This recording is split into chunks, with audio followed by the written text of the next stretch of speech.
Bismillahirrahmanirrahim. Dear students, Assalamu alaikum. This is Dr. Amana Khatoon, your course instructor for the course Environmental Biology with the course code BOT-432. Today's topic is air pollution and its major sources. The main topics included in this lecture are definition of air pollution, composition of atmospheric air, classification of air pollutants, and sources of air pollutants. Now, first of all, we have to define what is pollution. On a lighter note, we can define the pollution simply that any unwanted change in environment. Or to be more precise, we can define pollution as any substance introduced into the environment that adversely affects the usefulness of its resource in the environment. So, any kind of change in the environment that actually disturb its usefulness naturally. For example, in a natural way, something is useful to you and that is changed or that is harmed by any kind of change, that would be the pollution. Now, the air pollution, the topic to be discussed in this lecture is air pollution is defined as the addition of one or more contaminants or combination in such quantities and of such durations that tend to be injurious to human, animal or plant life or property or conduct of business. So here we have to focus on major two things, that is the quantities and duration. So any kind of agent in such a quantity, in such a concentration and for such a duration that disturb or that is the injurious to human, animal or plant life or the property or the conduct of any kind of business, that would be the air pollution. So before going into the detail of the air pollution, we have to understand that what is the normal composition of dry atmosphere. So students, if we consider our atmosphere, our planet Earth as this sphere, we can see here that about 78% of our planet Earth, that is composed of that is the nitrogen.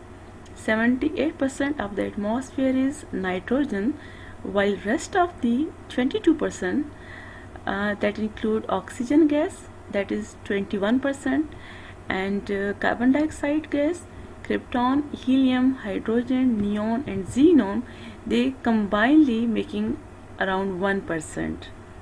So this is the natural composition of the dry atmosphere. So we can see, we can say that any kind of change to this natural composition, that would be the air pollution. So classification of pollutants. As a major category, air pollutants can be divided into two major categories, that are the primary pollutants and secondary pollutants. The primary pollutants, these are those contaminants or these are those agents which are emitted directly from identifiable sources, while the secondary pollutants, they are produced in the atmosphere when certain chemical reactions take place among primary pollutants.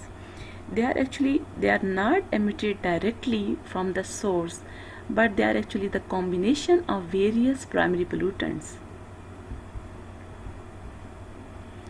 Sources of air pollution. First of all, we have to understand that sources may be stationary, they are fixed to a certain point, or they may be mobile. So the sources may be point source or the area source and the line source. The point source is actually the large stationary source, for example factories, refineries, boilers and power plants. They are actually fixed and they discharge various kind of contaminants or pollutants into the air. Then come the area source. They are small stationary sources and mobile source combinedly with indefinite routes. For example, many small sources of air pollution, they combinedly come into the category of area source. The various small sources and come into the category of area source. The third one is the line source. These are the mobile source with definite routes. For example, we know the common cause of the air pollution, that is the transporting vehicles, various cars, buses with definite routes, and they are discharging continuously the contaminant into the air.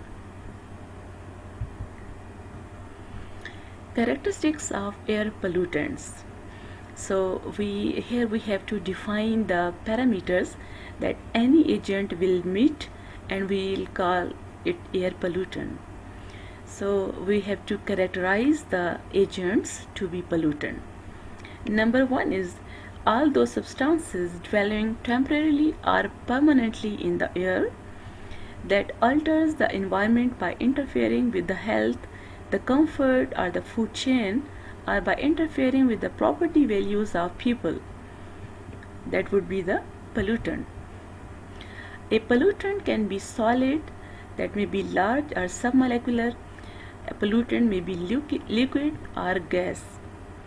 It may be originate from a natural or anthropogenic source or both, meaning thereby a pollutant may be they can be discharged naturally from a natural source, or they may be anthropogenic, meaning thereby from the human activities. Anthropogenic source, that are the human activities.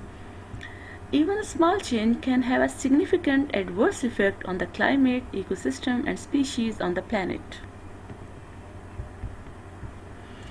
Primary pollutants. We have already defined the primary pollutants. Here are few categories of the primary pollutants, that are the particulate matter, sulfur dioxide, nitrogen oxides, volatile organic compound, the VOCs. In the next lectures we will describe these VOCs. Carbon monoxide and lead, all these are primary pollutants. They are directly discharged from the source as pollutant.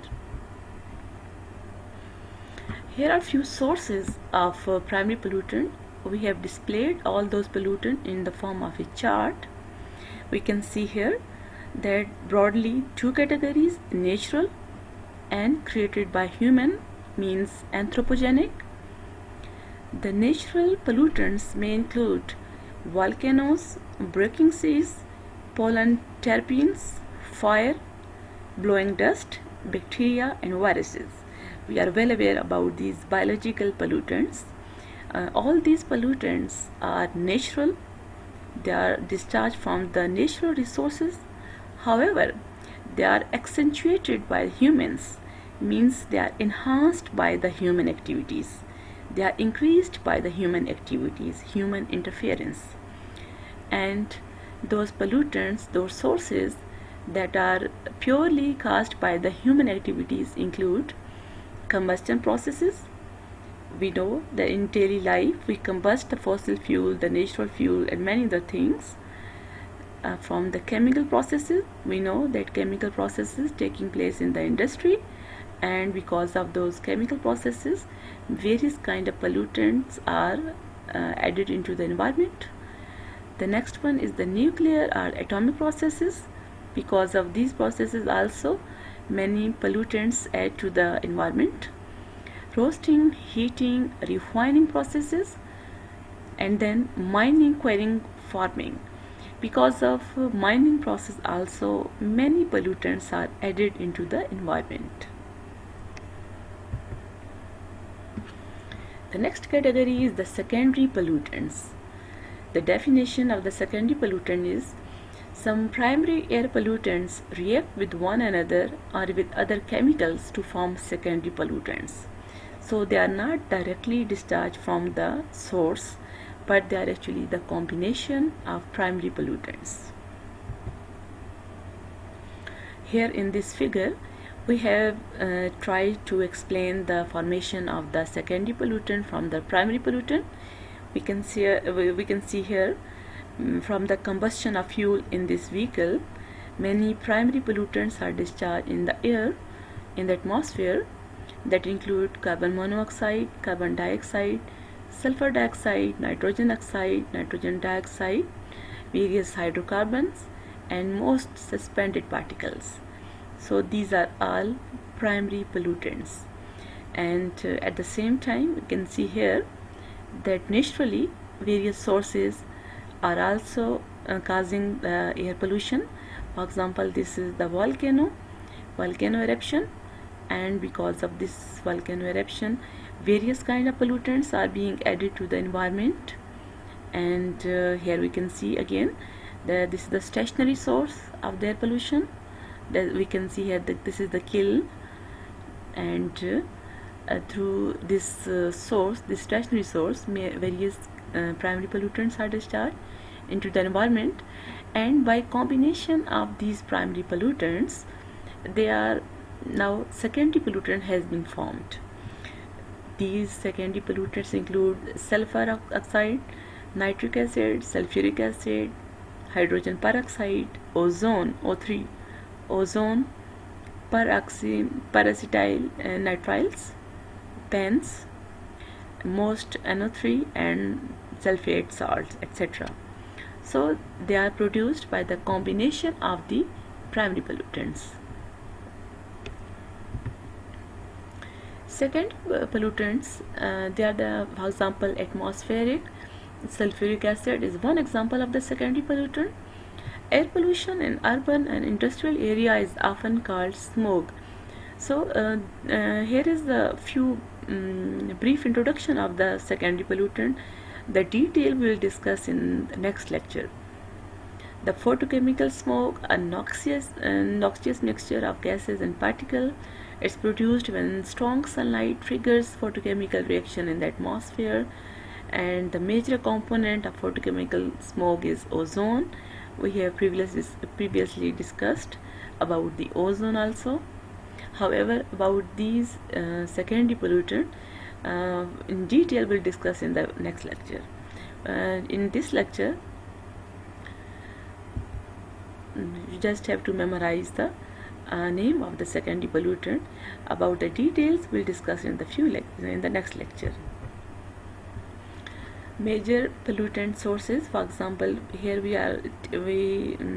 I have taken the example of carbon monoxide, and if we categorize the major sources responsible for carbon monoxide discharge, we can see here that around 75% include the transportation, and about 10.6% are from the residential wood burning, and from industry it's about 2.4%, from the pulp and paper industry it's about 2%, and from the aluminium smelters, that is the main source of the carbon monoxide release from the industry, and other sources they are also 0.2%.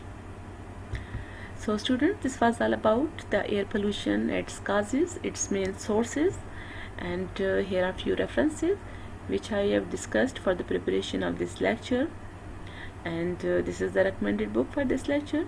If you need more details, you can read this book, and I hope you can get further information from this book. Thank you very much for your concentration. Thank you.